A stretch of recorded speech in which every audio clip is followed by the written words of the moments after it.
Cool, perfect. So yeah, today we're going to be diving into Tinlake, which is the live dapp of Centrifuge, bringing real world assets into yeah.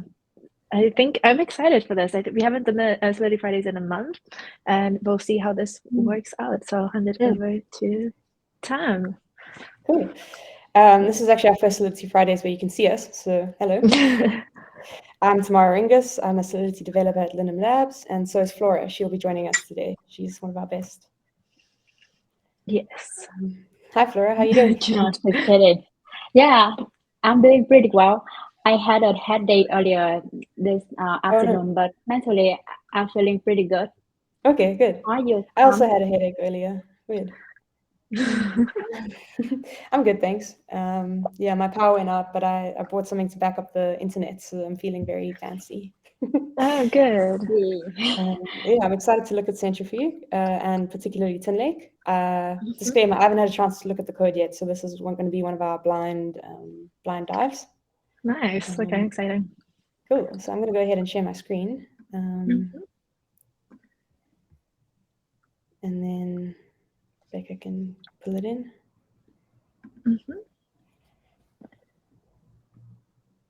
Awesome. Cool. So yes, it's Centrifuge is a protocol that is based on real-world value in finance brought to blockchain. And their goal is structured credit. So you can use things like bonds now and bring them on chain and use them as on-chain credit or as on-chain assets that you can then get loans and credit from. I find it quite impressive that their total assets financed is $316 million, which is quite a lot if you think about the fact that they've only done 1,056 assets. That is impressive. And they have the likes of BlockTower, MakerDAO, Aave, Polkadot, Ethereum Foundation, Moonbeam, and Flowcarbon working with them. Ooh. I don't actually know Flowcarbon, to be honest, but the rest are very impressive. I seem to have pinned your chat instead. There we go. Okay. So yeah, on-chain ecosystem for structured credit. So the first goal is to be transparent.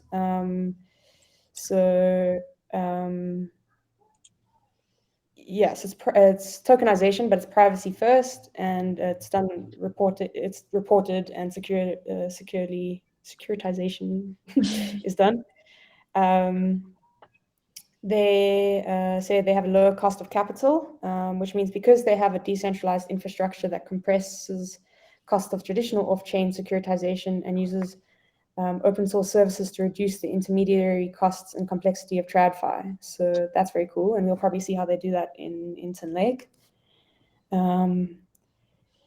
DeFi liquidity access, leverage the entire capital stack by accessing senior and super senior capital from the leveraging DeFi stablecoin protocols.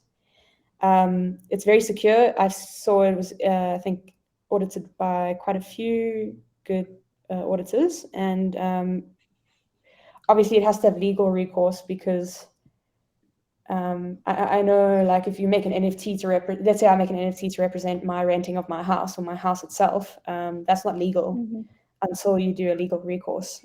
So I'm intrigued to see how they do that, but I don't think we'll cover that in this episode. It won't be in the code. Obviously, that you start with KYC, and that's and then you do accredited investor checks and sanction screenings. Yes, and that they have a diverse stablecoin and treasury collateral with yield correlated to real-world assets, stabilizing long-term value and protocol health. So this is probably good to look at. So you can either borrow as an issuer. So let's say I have a car, that's my real-world asset, and I access affordable DeFi capital without banks or other intermediaries. Okay. So this is how it would work in TradFi, and then in DeFi, they obfuscate all those extra fees and middlemen. But if I'm a DeFi protocol or an institution, I can lend, and then the issuers borrow.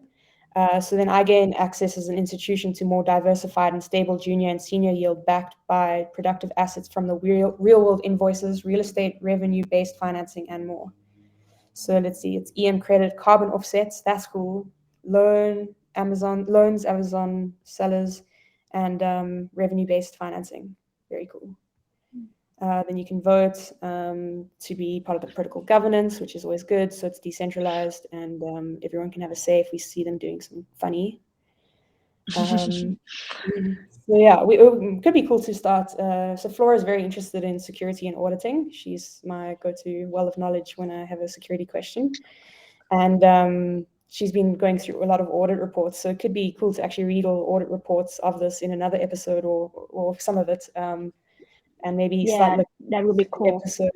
episode of the code and then what they found in the audit. I think that would be cool, Flora. I actually looked at the code a bit, and I think one episode is not enough to cover it. At least 2 episodes for only the code. Yeah. Yes, fair enough. I think you might be right. Cool. So let's, without further ado, head to their GitHub. And this is Tinlake. So they do multiple things, but like they have this implementation of Centrifuge Pod, which is private off-chain data node. So that must send, they probably have an asset, then make it legal, and then send that on-chain using Pod. But that's just a guess. Cool. So Tinlake.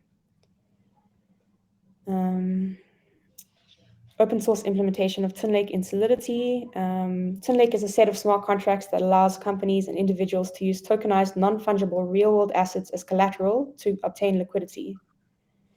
So there's the Tinlake documentation, which I'm sure we will have to keep checking. And luckily, it uses Foundry for development, so it's easy to follow the tests. And yeah, I'm really happy to see that more and more projects using Foundry nowadays, because it's just it just makes the test much more secure and easier. Much easier, yes. No context switching. Yeah. And you can also do the invariant testing and fuzz testing in Foundry that you can't do in Hardhat. Cool, that's the employment. Okay, cool. So I think we've read the README. 6 contributors, that's not a lot for quite a cool. Oh, the docs are saying something went wrong. Oh, but it did not. So if we go to, cool. So these are the key terms of Tinlake. Flora, would you recommend we start going through the code, and when we don't understand something, we come to the docs, or do you want to just run through some of the doc terms first? That would be cool. I think, but probably we would tell the audience the overview of the smart contracts, right? Yes. We cannot just go into the code. Yeah. Okay, cool. So the smart contract, they basically have 2 folders, one for borrowers and one for lender. And we would go into the code. I haven't really checked it out thoroughly, but probably in this episode we will cover the borrower because it's the first. Yeah. And yes, let's start with borrowers. Let's go into it. Cool. Just a note here.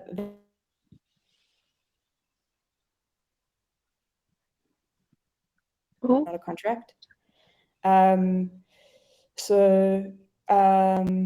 Rebecca, do you know what fixed point means?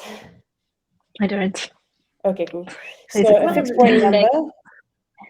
Flora, you can explain if you want.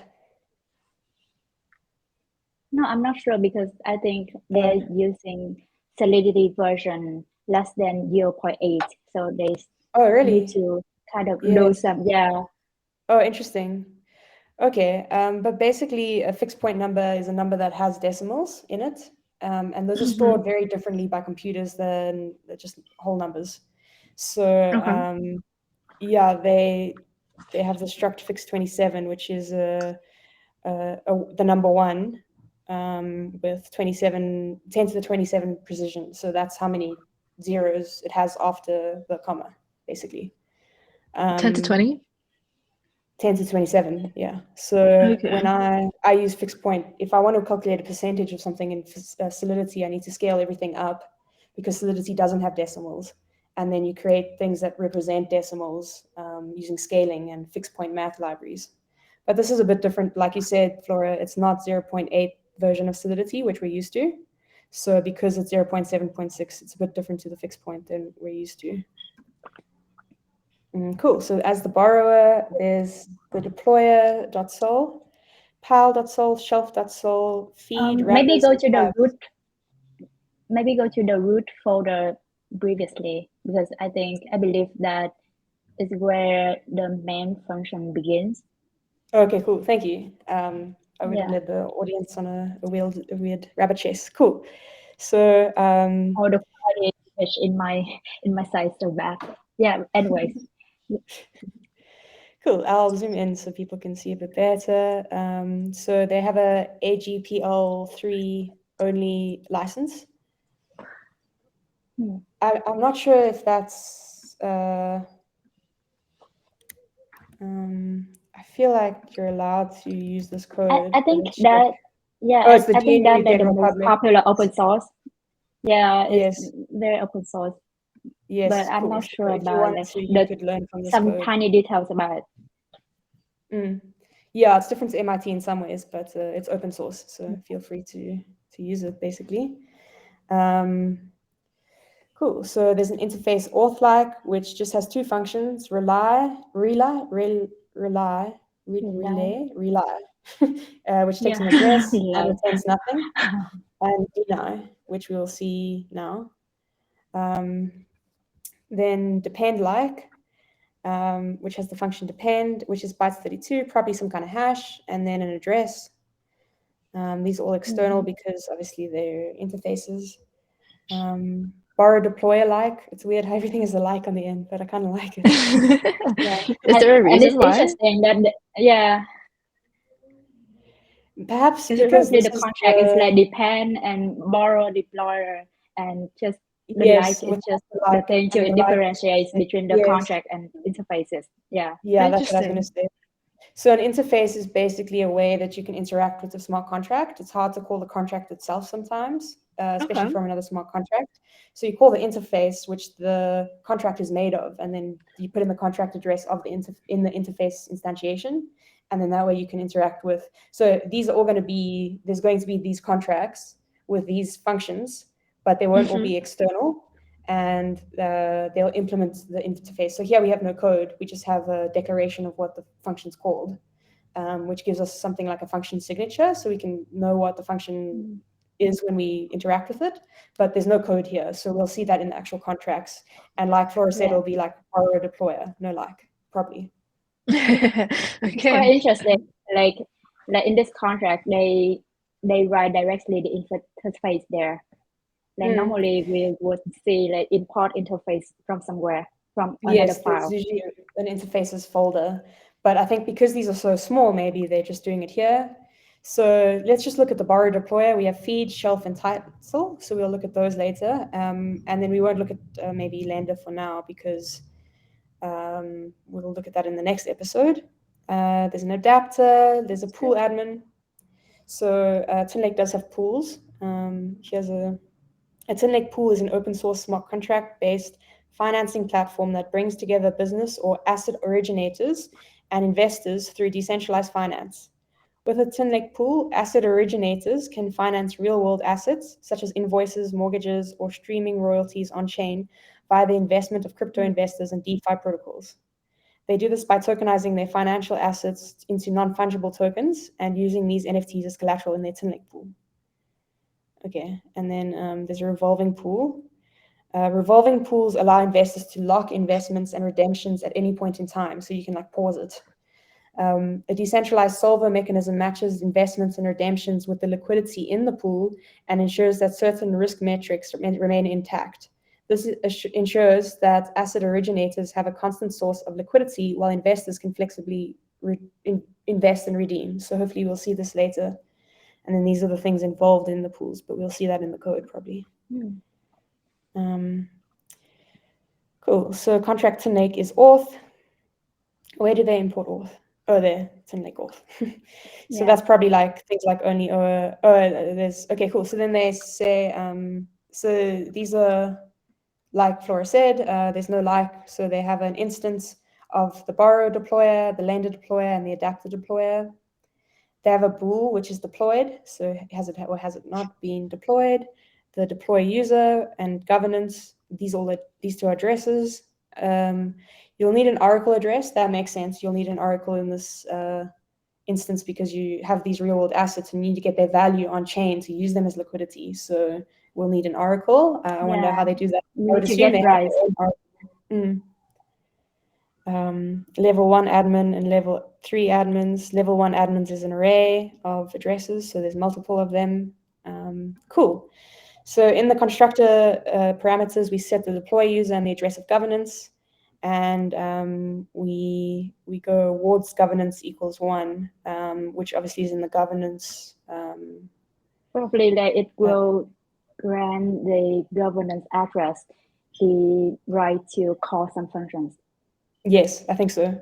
So if it's 1, if I put in my address and I try to call this function and I'm a 0, I won't get access. Quite interesting that they use a bool here and then a number here. It's probably a uint 8 or 32. Cool. Then they emit a rely on governance event. Next, there's a function called prepare. This sets the deployer dependencies. This needs to be called by the deployer user, which is set obviously in the constructor above we just saw. So we have the lender, the address of the lender deployer, the address of the borrower deployer, the address of the adapter deployer, and the oracle, the address of the oracle for the NFT feed. I see. So they take the oracle price data and put it in the metadata of the NFT probably. And then addresses of the level 1 admins and the level 3 admin address. This array is stored in memory, so it's stored in the temporary memory of this function. Here, require deploy user equals message sender. So only that deploy user can call this function.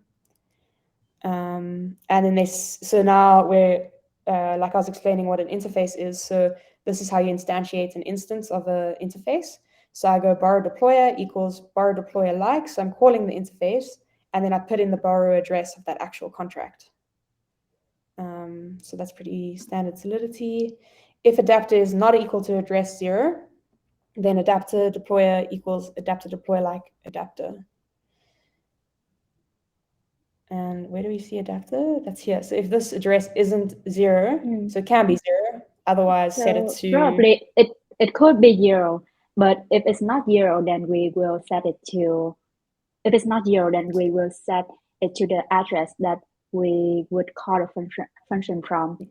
Yes, okay, absolutely. And that address has the contract of adapter deployer, Okay. So that's only, if it's not equal to address 0. If it is equal to address 0, I think you just leave it as 0. And then here at the end, we set deploy user to address 0, which disallows the deploy user to call this more than once. So this is a once-off function, high stakes, if you put in the wrong stuff. So here's another prepare function. Sets 2 deployer dependencies with no admins. So it takes... Oh, here we go. Say like address 0 for adapter. I see. And then also, okay, new address, array 0 and address 0. Okay. Then this is a different prepare. So you can have multiple functions with the same name, as long as they have different parameter values, because then they'll have a different function signature. So this one has 2 parameters, this one has 3, and they aren't the same function, even though they're both called prepare. This one sets 2 deployer dependencies with no admins and no adapter. So now the adapter here has been set to address 0, and now we have the deploy. So after we go through the deploy process on the lender and borrower method, this method is called to connect the lender and borrower contracts. Okay. So first we check that the borrower deployer is not equal to address 0, and same for the lender deployer, and that deployed is false. You can't deploy something that's already existing. Now you set deploy to true, and we call these functions all return addresses, and they're in their respective interfaces. So nothing too interesting there. Cool. Then we first we got depend like, so that interface, because remember this returns an address. So they return an address here. So we instantiate an interface for this contract at this contract's address, the shelf address, and then we go depend reserve, and we pass in this reserve address. We'll see these functions when you look at them in more detail later. Lender depends. So nav feed we'll see what that is in a bit, but borrow deploy.feed. So that's probably where that's kind of like setting, I think it has to do with the Oracle. What do you think, Flora? I think it feeds the information of the NFT to some. Oh, I see, the whole NFT, not just the price. Yes, some Oracle contracts. Yeah. Yeah, okay, you're right, I think. Cool. And then shelf can deposit and pay out from reserve. So yeah, they call reserve. Remember, the reserve is this address. So they create an instance of auth-like, and then they go rely on the shelf. So the shelf now has, after this, permissions to deposit and pay out from the reserve of assets. And then they do the same, depend on the nav feed.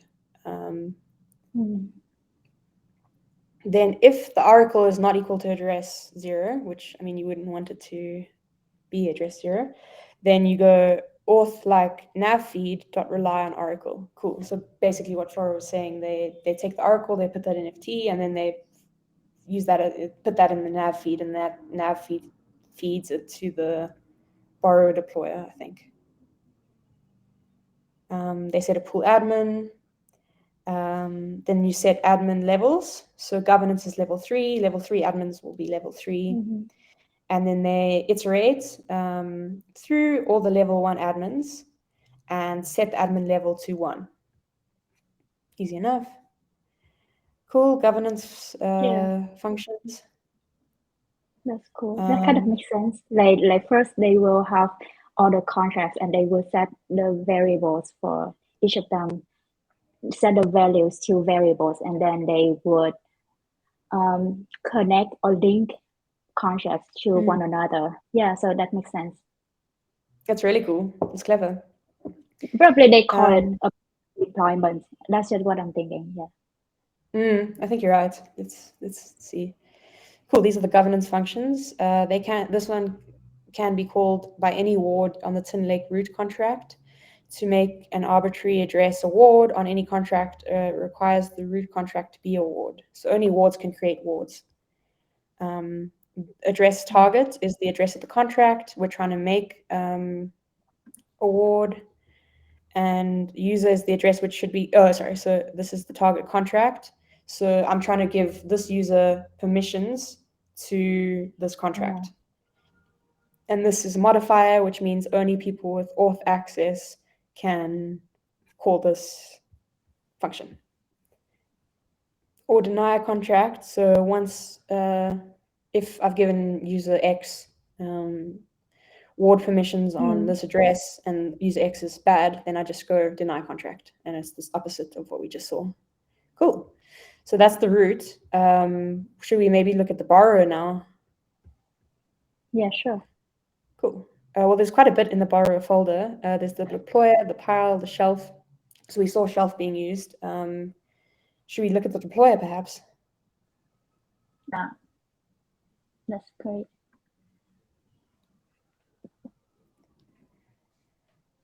Okay, so deployer uses shelf, pile, and title. They import that fixed point. Okay, here's the interfaces. Weird. They're rewriting these interfaces in multiple contracts, in which case it might make more sense to have them in a folder, but there must be a reason they did this.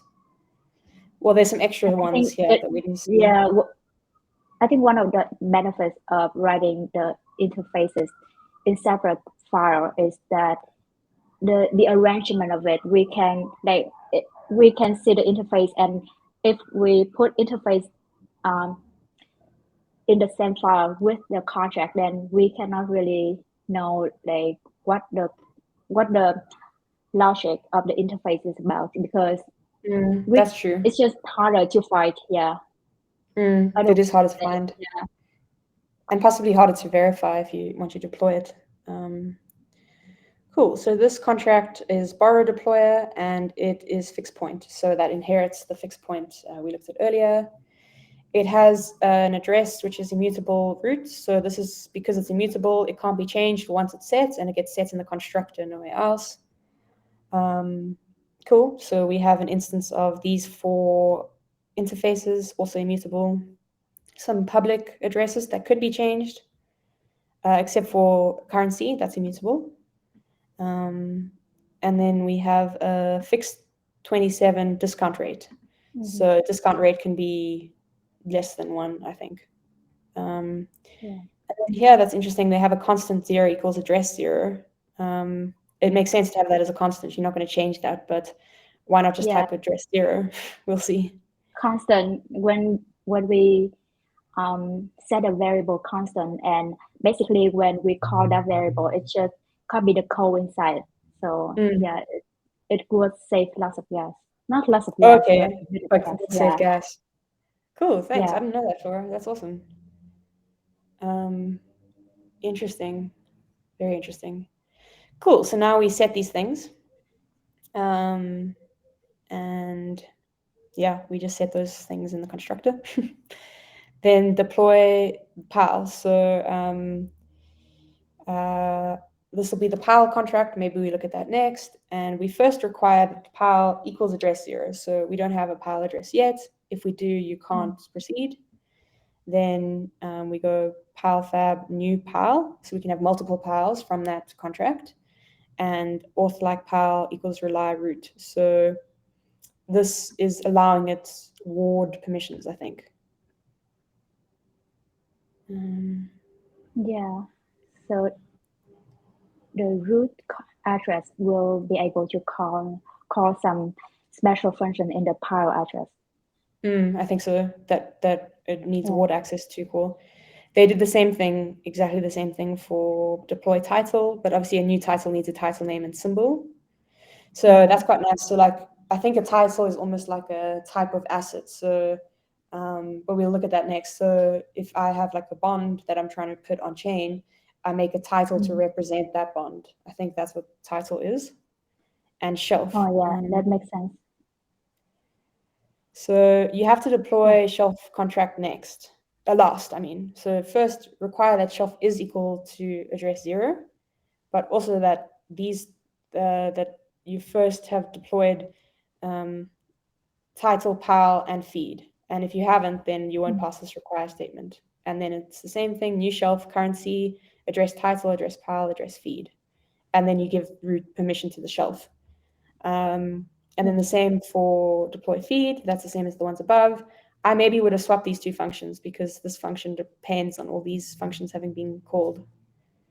But that's just a small thing. Exactly. Cool. Deploy. This deploys the borrow contracts and wires them together. At the top, we had a bool wired. So wired will probably be false now. Yeah. And then later we said it's a truth. So it first takes a bool, which is a flag that if the nav feed should be deployed or not. And another bool, which they haven't done that spec for, but it's file discount rate, which remember that's the, I think that fixed point 27, but let's see. So ensures all required deploy methods were called. Cool. So you only have to require that shelf isn't 0 because obviously shelf depended that everyone else wasn't 0. And then require that it's not wired yet, so that's false. Otherwise, borrower contracts have already been wired, so they can only be wired once. Yeah, just once. Wired equals true now. Yeah, so you first check and then set, and then okay, cool. So now you give shelf permission to call ward functions in PAL. Now you give okay, well, we'll maybe have to look at depend like, but the shelf depends on the feed as its feed, and the PAL depends on the feed as its feed. So they're both depending on that feed. Cool. The PAL also, no, the feed. Wait, this is, because it's rely. Sorry, I thought this said depend. I was very confused. Allow NFT feed to update RAID groups. Cool. So we have this feed, and now we're giving it permission to access and update groups in PAL. Now, shelf depends on feed, but this is as a subscriber. So that's what they mean. So these two lines are, no, sorry. Feed depends on shelf as a subscriber. And then shelf depends on feed as shelf. Cool. Then they They rely. have So they fun names.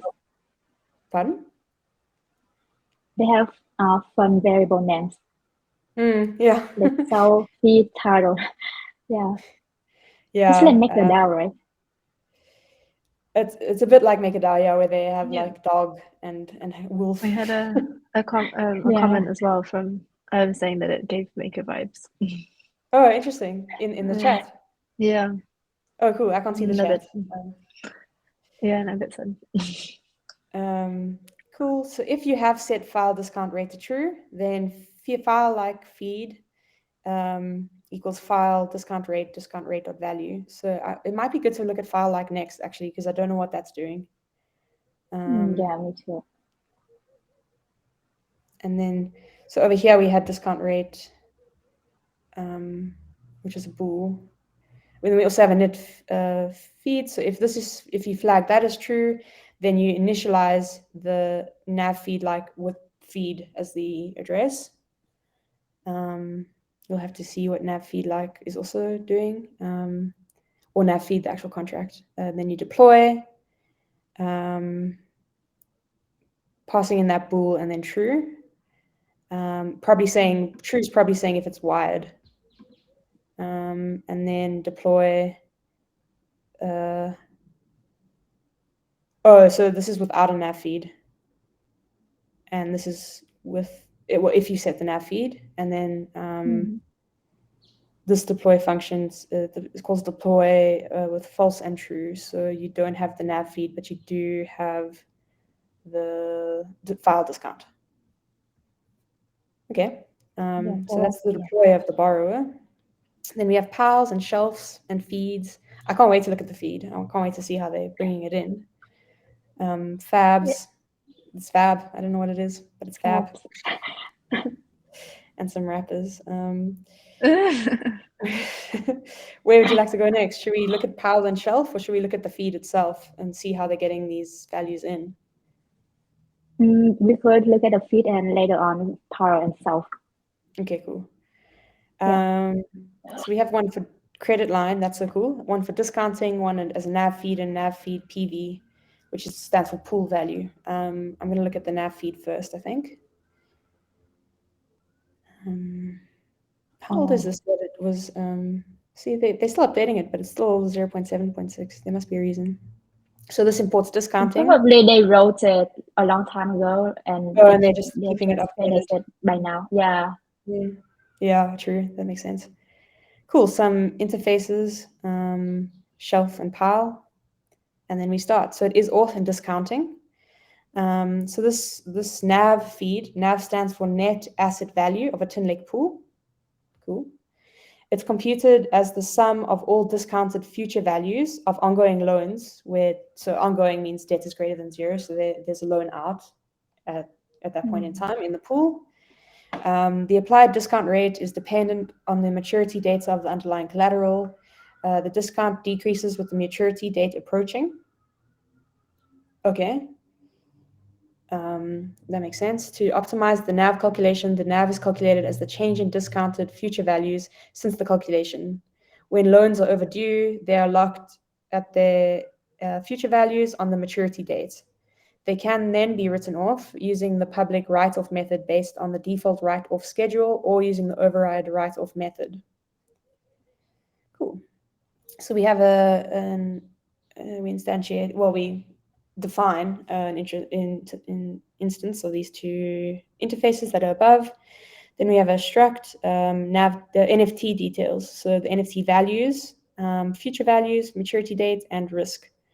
And these are all units 1 to 8. So obviously they don't need to go as high as a 256. Cool. Risk group details.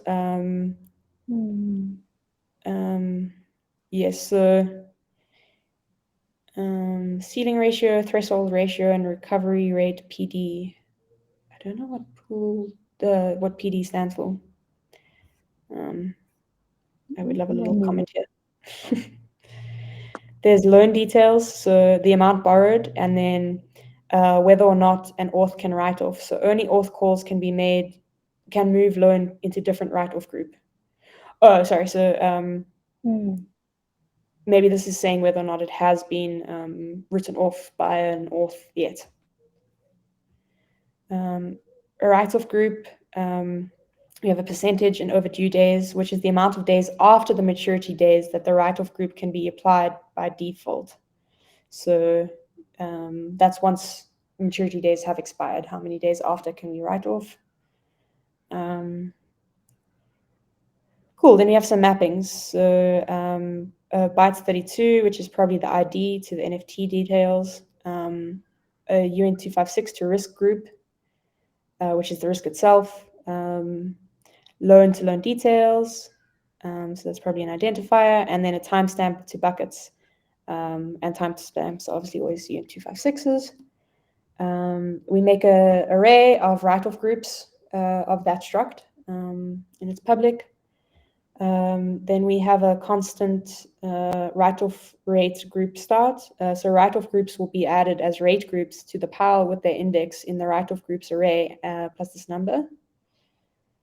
Write-off groups will be added as rate groups to the pile with their index in the write-off groups array. Okay, so it's that index plus 1000. So the first one will be like 1000 and the second one is 1001. That's constant. Discount rate applied on every asset's future value depending on its maturity dates. The discount decreases with the maturity date approaching, yes. Discount rate. Then we have latest NAV, latest discount, and latest NAV update. Latest NAV is calculated in case of borrowers and repayments between epoch executions. It decreases or increases the NAV by the repaid borrowed amount without running the NAV calculation routine. Okay, so they're probably saving gas there. This is required for more accurate senior and junior asset value estimations between epochs. Oh, that's why. Okay, cool. Overdue loans. So these are loans which have passed the maturity date but are not yet at that write-off. So we had that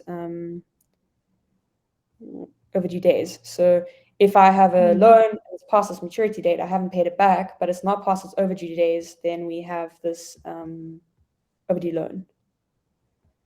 Some events. I'm curious, like what do they do if after the maturity days and they still haven't written off that? So what do they do with the loan? I think once the overdue days have passed, at the top here they said, oh, then it's written off maybe. Wait. Yeah. When loans are overdue, they are locked. So when loans are overdue, they are locked with their future value on the maturity date. So what their future value was on the maturity date. So they probably keep that as like a variable somewhere. And then you can maybe they write them off as the contract itself. And then once they're written off, the user can't. Well, let's see. That's a good question. I thought I could answer you, Flora, but I can't yet.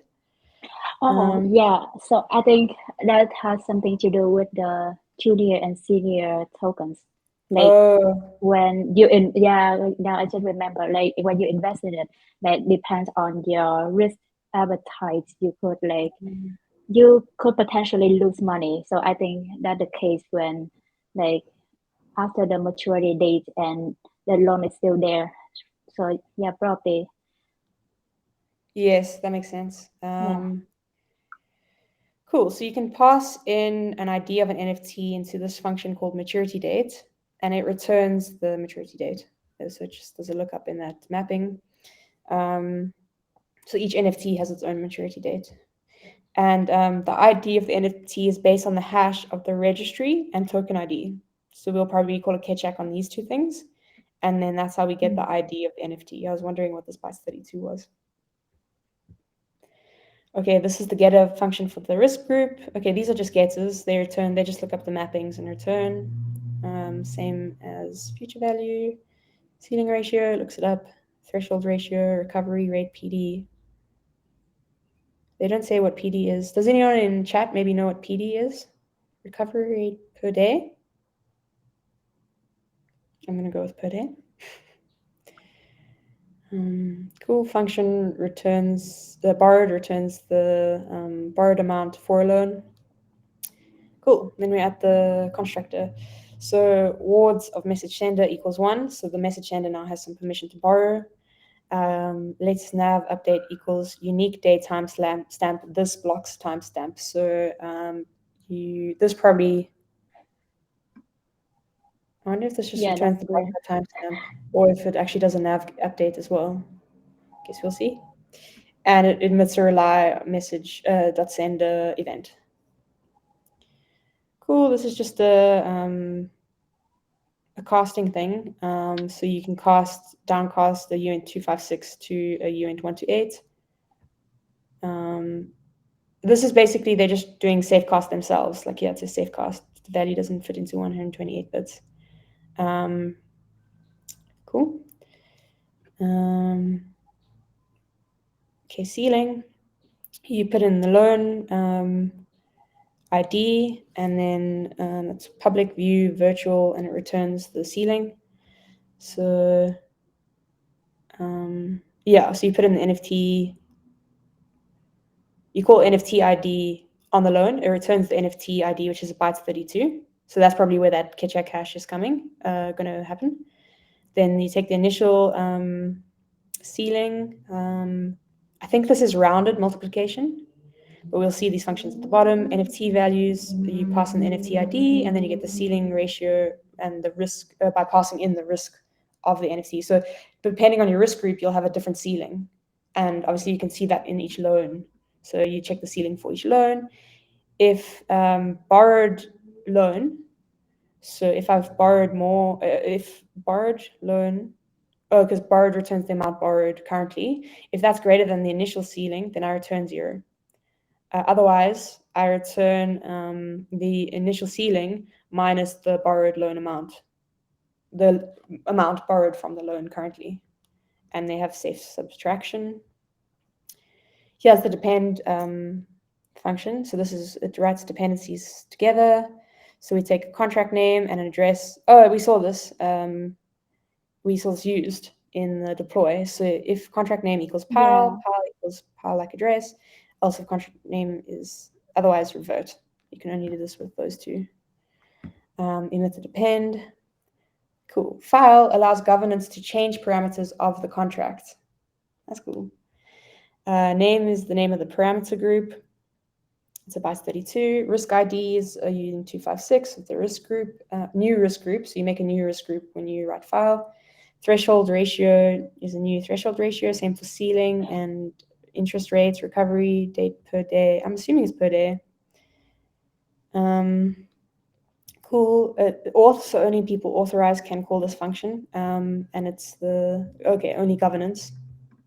We should look at auth. I wonder how their governance is structured, if they use like OpenZeppelin's governance or only owner, but I assume it's their own implementation of auth. It might also be that, because governance uses roles, but this is just auth. I don't know. I think they make their own.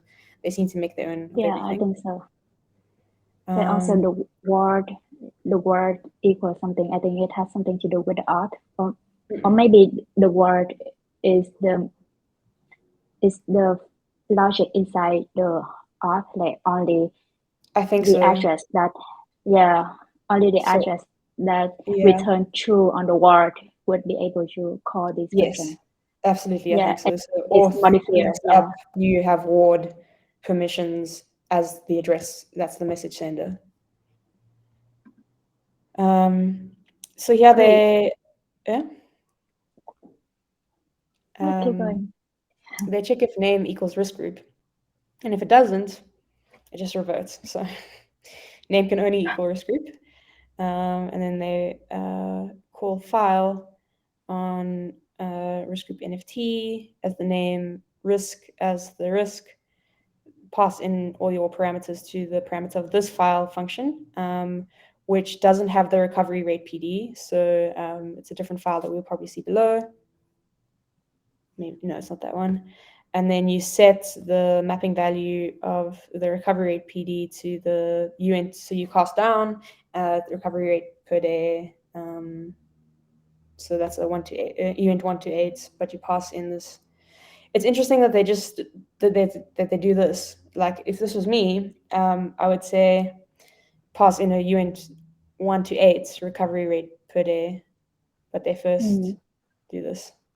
They do it here. They cast it over here, which there must be a reason. Then they emit an event.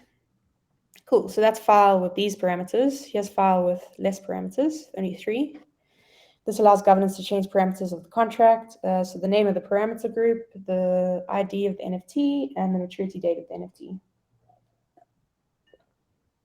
Also auth modifier. So maturity date can only be changed when there is no debt on the collateral to future value equal, no debt on the collateral to future value, which equals 0. Collateral maps to future value, that equals 0. Oh yeah, of course. So if collateral maps to a future value of 0, then I think you can't change, you can change the maturity date, sorry. So if name equals maturity date, I wonder why they do this and make sure that you type in the right name as a bytes 32. Like I would have just said this maturity date update file and then not have this if and revert. But anyway, cool. So yeah, you first check that future date NFT ID is equal to 0. Otherwise, you cannot change maturity date. Outstanding debt is the error message you receive. Then they set the maturity date of the details of the NFT in that struct we saw above to uint 1 to 8, passing in the timestamp. Oh, so they make a timestamp of the maturity date. I really want to see this function, see what they're doing, and they emit a file event. Cool, same thing here. We're changing the discount rate. And then if old discount rate is not equal to 0, then we recalculate the NAV. Cool. Cool, this is the file we called in the first file where it doesn't have the interest rate per day. It just has what was it per day? It doesn't matter, but I'm curious. Recovery rate per day. Oh, interesting. I wonder if there's a recovery date if you can do a self-repaying borrower. Recovery rate, not date. Cool, also auth. Okay, we're rewriting a new risk group. So if the ceiling ratio of the risk ID equals 0, then risk group is in usage. If it's not equal to 0, then the risk group is in usage. Otherwise, if it does equal to 0, we can proceed. We set the threshold ratio and the ceiling ratio by casting. Why don't we just take 1 to 8s in the... Maybe because later we call it with the 256. We're using a 256 in a contract, and then we call that, and then they want to pass it in, and they just cast it here. But like it will cast internally anyway because the core data load could only load 32 bytes at a time. Yes, that is correct. Yeah.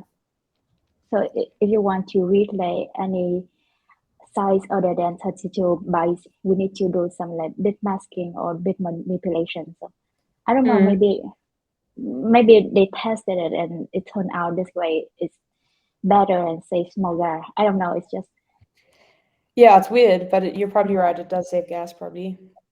Then they pal.file, set the rate, risk, interest rate, and then they emit an event. Cool. So this allows governance to update the write-off percentage and overdue days for a write-off group. And then the index is the last write-off group. No, it's the length. Yeah. And then you push to the write-off groups the write-off percentage and overdue days cast to 1 to 8s. Yeah. File rate, safe add. So you add the index to the write-off group rate start, and then you write to file rate and this rate. So that's just the bytes 32. Cool. Now we're actually doing some borrow functions. So borrow updates the NAV for a new borrowed loan. takes in the loan ID and an amount to be borrowed. It returns NAV increase, the increase of the NAV impacted by the new borrower. It's virtual and has the auth modifier. N now equals now. I wonder where that'll be used. Oh, so if maturity date is greater than N now, if it's less than or equal to, then maturity date is not in the future. So you can't borrow past your maturity date, basically, of a loan, and require that the ceiling of the loan is greater than or equal to amount. Otherwise, the borrow amount is too high. And now, if N now is greater than last NAV update, then you calculate and update the NAV. Cool. So now they calculate the amounts including fixed fee if applicable. So they first go pile.rates equals pile.loan rates, passing in the loan, and that returns a bunch of stuff. But we're just interested in the loan increase interest rate, and the fixed rate. Then we safe add amount to the rounded multiplication of amounts and fixed rates, and then that equals the amounts including fixed. Now we calculate the future value. Calculate future value. Well, we'll look at this function, but it takes in a bunch of parameters, and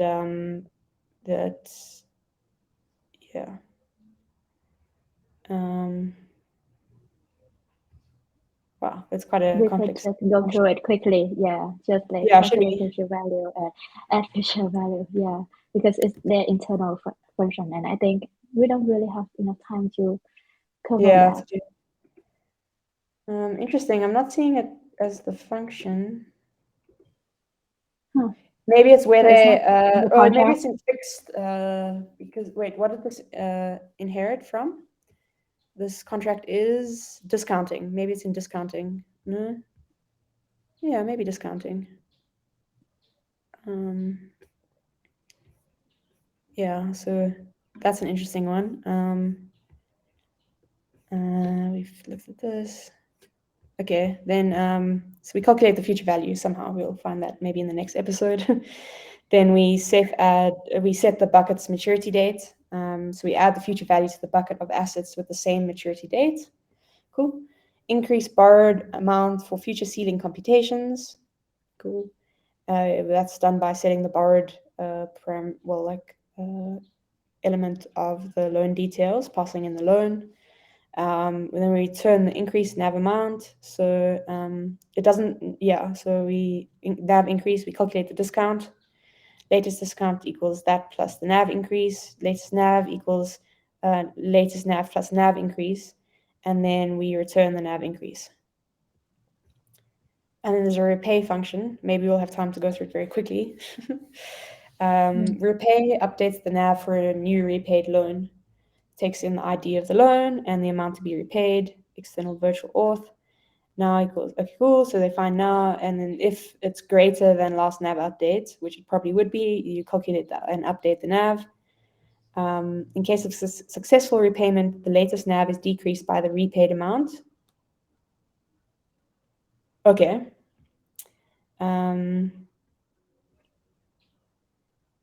Cool. Then, okay, so there's different cases. So case 1 is repayment of a written off loan. So if it is a written off loan, then you subtract the latest NAV with the write-off decrease. So this is write-off groups, that's a percentage. So you first multiply and round amount by the 1 to 8 is amount, or 1 to 8? No. Oh, that's why this RML, I think you can take in a 256 and a UN 1 to 8. And then it gets the loan rates and that percentage. Write-off group's loan rate minus the write-off group start. Then you get the debt, the previous future value. So you're getting that now, and then you set the future value to 0 in this case, because in case of partial repayment, compute the future value of the remaining debt and add to the according future value bucket. So then you have future value decrease equals this previous one. And then if debt is not equal to 0, you call rates on PAL, and you get the loan interest rate. Future value now equals calculate. It's interesting that they instantiate it to 0 here and to just say like uint 256 future value exists, and then future value equals calculate future value, passing in all these parameters. If previous future value is greater than my future value currently, where I just calculated now, then you future value decrease equals previous minus future. Otherwise, future value decrease equals 0. How are we doing for time? Not good. Yeah, oh, it's not that long. Let's just finish this bit. So you set then the details of the NFT ID's future value to the future value, but you cast it to 1 to 8. Okay, we have case 2, where you're repaying a loan before or on the maturity date. So this is probably what you want to be doing. If maturity date is greater than or equal to now, then you first remove the future date decrease from the bucket. Okay, cool. So you subtract that from the buckets, and then you say buckets maturity date equals this. Then there's discount decrease by calculating discount. Latest discount equals secure subtract. Latest discount subtracting the discount decrease. Latest NAV equals latest NAV minus discount decrease. Else, case 3, you really don't want to be doing this, is repayment of an overdue loan. Overdue loans equals overdue loans minus the FV decrease, and latest NAV is also latest NAV minus the FD future value decrease. And then I'll just remember here that we're on line, oh, I clicked somewhere. Oh yeah, cool. Line 4.2. Borrow event. How much more have we got left of this? Quite a lot. Wow, it's quite a big. You're right, Flora. I don't even know if we can do this in 2 episodes. But Tinlake's really cool, and we're really keen to dig in and explore it a bit more. I think there'll be some interesting stuff here on how to take a real world asset and tokenize it on chain. Yeah, sure. Awesome. Yeah, I think that wraps it up. I think we can do part 2, part 3, however we feel like, coming soon. That was great. Thanks, Tam. Thanks, Flora. Cool. Yeah. Thanks so much. This has been another episode of Solidity Fridays, brought to you by Linum Labs. Woohoo! Yeah, and cool. thanks, Tom. I learned a lot. Yeah, cool. Thanks. Have a good weekend, everyone. Have a nice weekend, guys. Bye.